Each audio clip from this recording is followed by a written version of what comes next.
Hello friends, ഇന്ന് നമുക്ക് ഭസ്ത്രിക പ്രാണായാമം ചെയ്യാം. ഇതിന് ഒരുപാട് ഗുണങ്ങളുണ്ട്. ഭസ്ത്രിക പ്രാണായാമം ചെയ്യുന്നവർക്ക് കിഡ്നി വളരെ ആരോഗ്യമുള്ളതായിട്ടിരിക്കുന്നു. കിഡ്നി കേടാകുകയില്ല, കിഡ്നി രോഗങ്ങൾ വരില്ല. പിന്നെ ദഹനശക്തി കൂട്ടുന്നു. ഒരുപാട് ശ്വാസം നമ്മൾ ശക്തിയായി എടുത്ത് വിടുന്നതുകൊണ്ട് ശ്വാസകോശം, ലങ്സ് വളരെ ഹെൽത്തി ആകുന്നു. തലച്ചോറിലേക്ക് ധാരാളം ഓക്സിജൻ പ്രവേശിക്കുന്നതുകൊണ്ട് തലച്ചോറിലെ ബ്ലഡ് സർക്കുലേഷൻ നല്ലതാകുന്നു. പിന്നെ നമ്മുടെ ആരോഗ്യം പൊതുവെ നമുക്ക് റെസിസ്റ്റൻസ്, രോഗപ്രതിരോധ ശക്തി വർദ്ധിക്കുന്നു.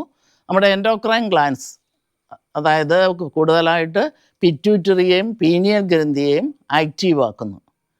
ഇങ്ങനെ ഒരുപാട് ഗുണങ്ങളുണ്ട് ഈ ഭസ്ത്രിക പ്രാണായാമത്തിന്. ദഹനശക്തി കൂട്ടുന്നു. കാണിക്കാം. ഏതെങ്കിലും ആസനത്തിൽ, നമുക്ക് ഇഷ്ടമുള്ള ആസനത്തിലിരിക്കാം.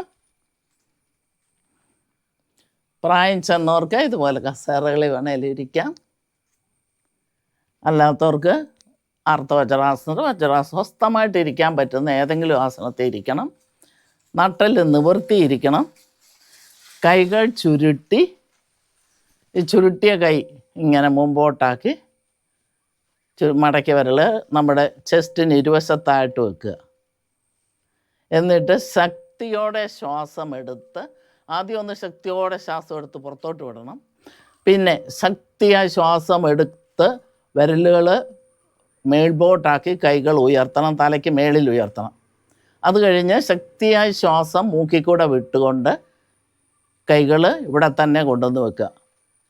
അങ്ങനെ തുടരെ ചെയ്യുക. നമുക്കൊരു 20 പ്രാവശ്യം ആദ്യത്തെ പ്രാവശ്യം ചെയ്യണം.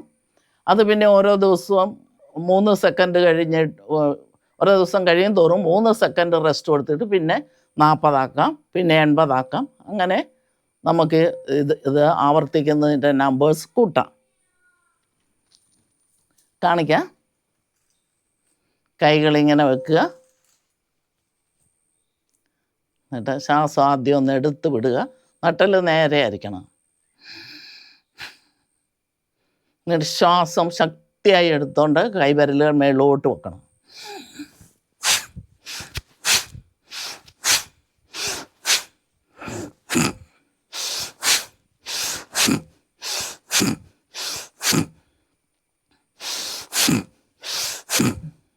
കൊല്ലൻ്റെ ആലയിലെ ഒച്ച പോലെ വരണം. അതാണ് മദ്രാസ് യൂണിവേഴ്സിറ്റി ഞങ്ങളേത് തമിഴ്നാട് യൂണിവേഴ്സിറ്റി പഠിപ്പിച്ചപ്പോൾ പറഞ്ഞത്. തമിഴ്നാട്ടിൽ ഒരു കൊല്ലനും കിഡ്നി ഡാമേജ് ഇല്ല. അവരിതുപോലെ കൈകൾ ഉയർത്തിയാണ് കൊല്ലൻ്റെ ആലയെ പണിയുന്നത്. ഇങ്ങനെ ഓക്കെ. ഇത് കഴിഞ്ഞ് വിശ്രമിക്കുക. കൈകൾ ഇങ്ങനെ മുട്ടുമേ വെറുതെ മലർത്തി വെച്ച് നോർമൽ ബ്രീത്തിങ്ങിലിരിക്കുക. ഓക്കെ.